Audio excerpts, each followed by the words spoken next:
Esto es Mediación Mayor. Módulo 4, Clase 1. La comunicación en la mediación. Profesora Beatriz Álvarez, licenciada en Ciencias de la Comunicación, especialista en Planificación Comunicacional, Universidad de Buenos Aires. Responsable a cargo del área de envejecimiento saludable, Subsecretaría de Tercera Edad, Ministerio de Desarrollo Social, Gobierno de la Ciudad de Buenos Aires. Hoy vamos a hablar del proceso de comunicación y su importancia en la mediación.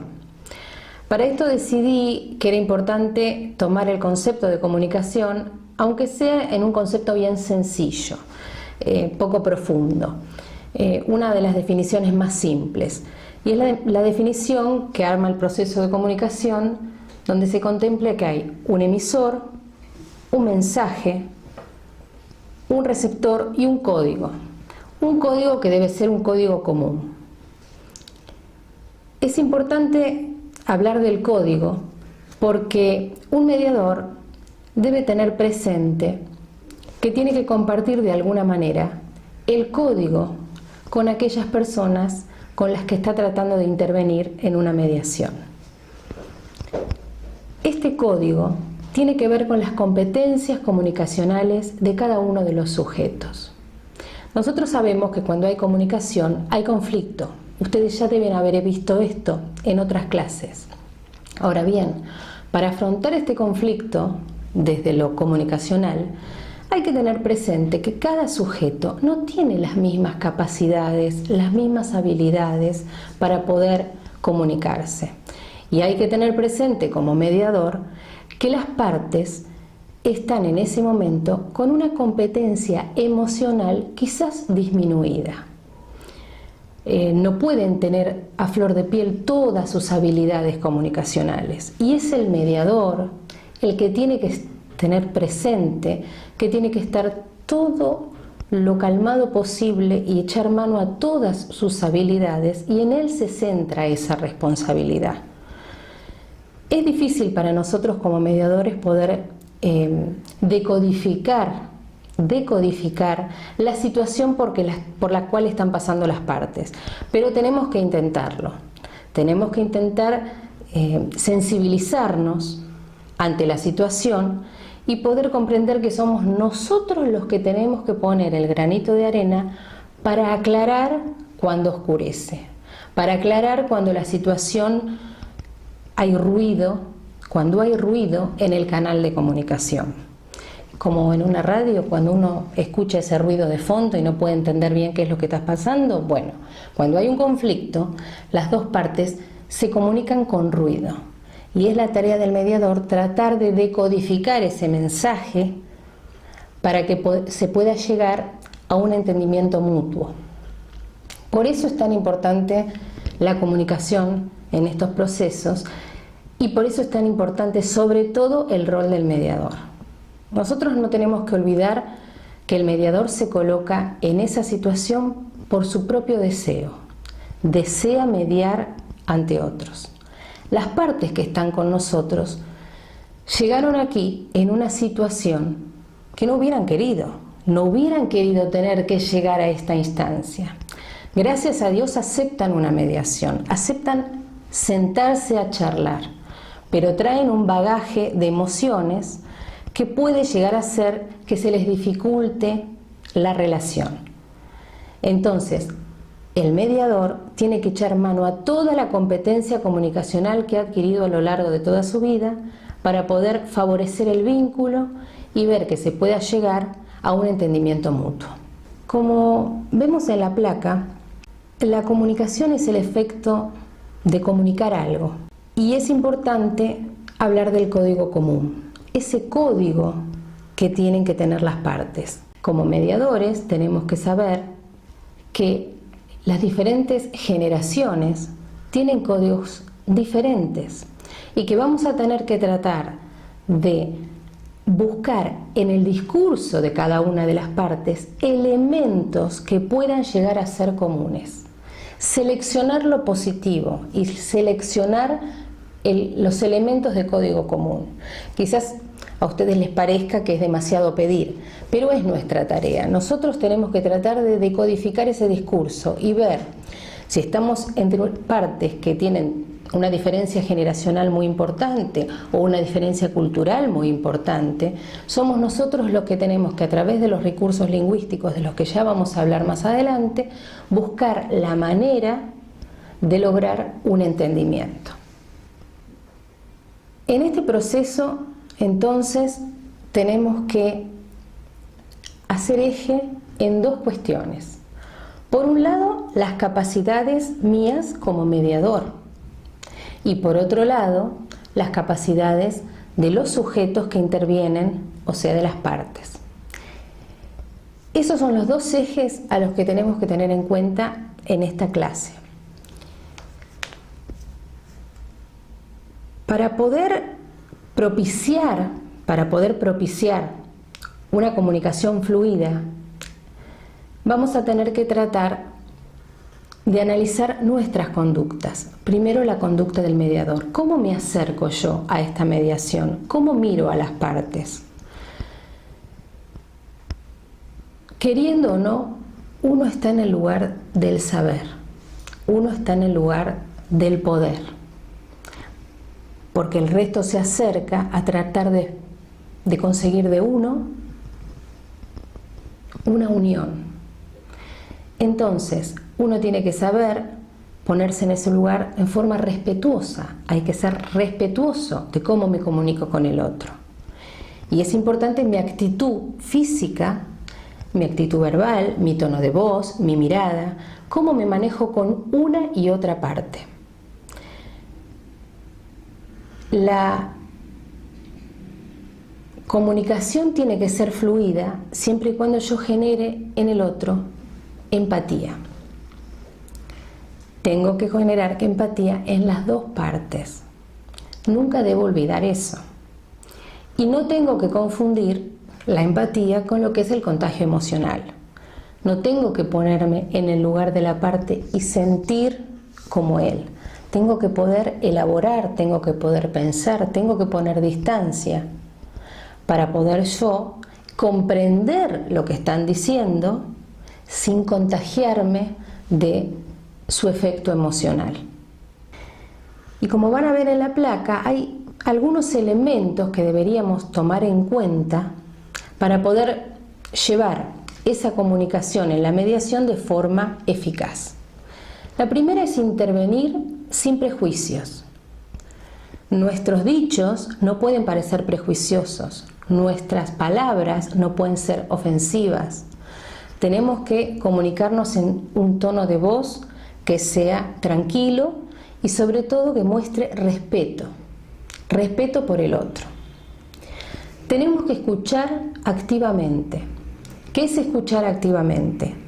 Es ponernos con la cabeza realmente en blanco y sin prejuicios para escuchar realmente a las partes. Las partes tienen que sentir que tienen su tiempo para ser escuchados. Y nosotros no tenemos que estar pensando en una repregunta antes de escuchar realmente lo que las partes dijeron. Porque esas partes merecen nuestro respeto al escuchar. Por eso hay que escuchar activamente. Otra cosa que ya la dijimos es lograr la empatía, ¿no es cierto? Tenemos que lograr con cada una de las partes la empatía, la relación, comprender lo que nos está diciendo, aún con la dificultad que esa persona puede llegar a tener al expresarse.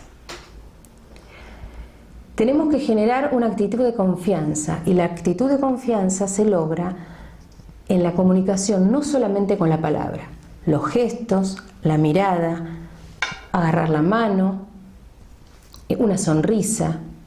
Todos esos gestos hacen que se favorezca un vínculo que permita llegar a buen puerto en nuestra mediación. Todo eso es parte de la comunicación.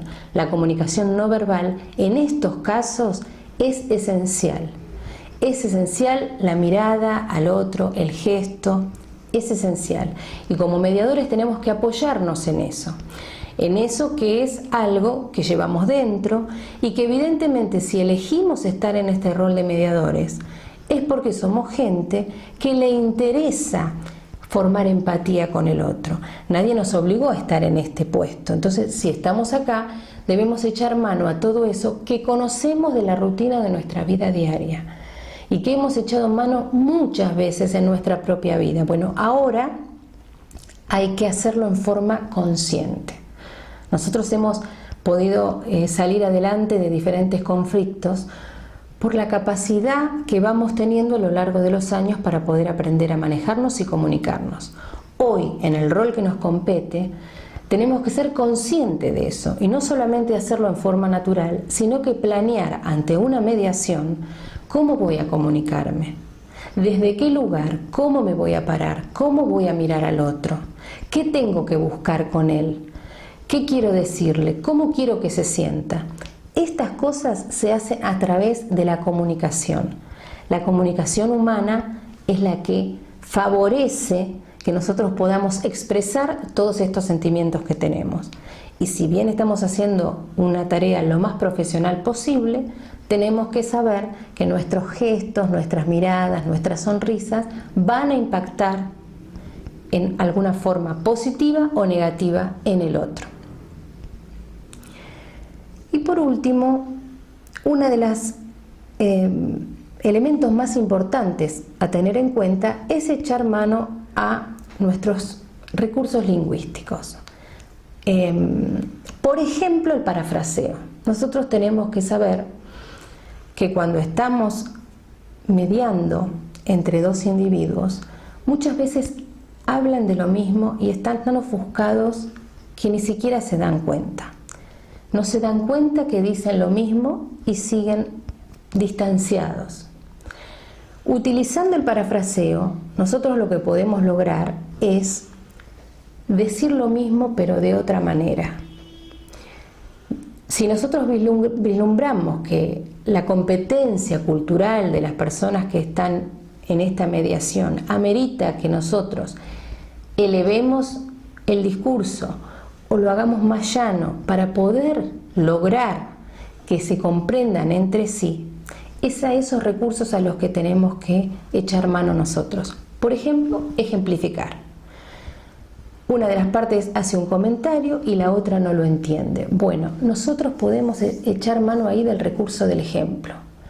Y el recurso del ejemplo nos permitiría, de alguna manera, volver a hacer hincapié sobre algo que aparentemente no se ha comprendido. Hay que echar mano de esos recursos. Otro de los recursos que tenemos también son las preguntas. ¿Qué tipo de preguntas hacemos? Nosotros tenemos que saber que cuando hacemos una pregunta abierta, le estamos dando la posibilidad al sujeto de que se explaye, de que se exprese, de que haga todo el comentario que quiere hacer. Y sobre esa pregunta abierta, ahí es donde nosotros podemos repreguntar. Repreguntar lo que nos dimos cuenta que quizás la otra parte no comprendió. Si estuvimos atentos a sus gestos, a sus miradas, algún gesto que haya hecho, que nos permita ver, esto no se comprendió bien, y entonces nosotros repreguntamos. Repreguntamos para que las partes puedan comprenderse. Muchas veces la gente comenta un hecho siempre de la misma manera. Le preguntas otra vez y vuelve a contestar utilizando las mismas palabras, las mismas frases, los mismos gestos, sobre todo cuando la gente está emocionalmente ofuscada. Si nosotros nos damos cuenta de eso en la comunicación, en la mediación, lo que tenemos que tratar de hacer es, bueno, explicar nosotros de alguna manera, con algún ejemplo.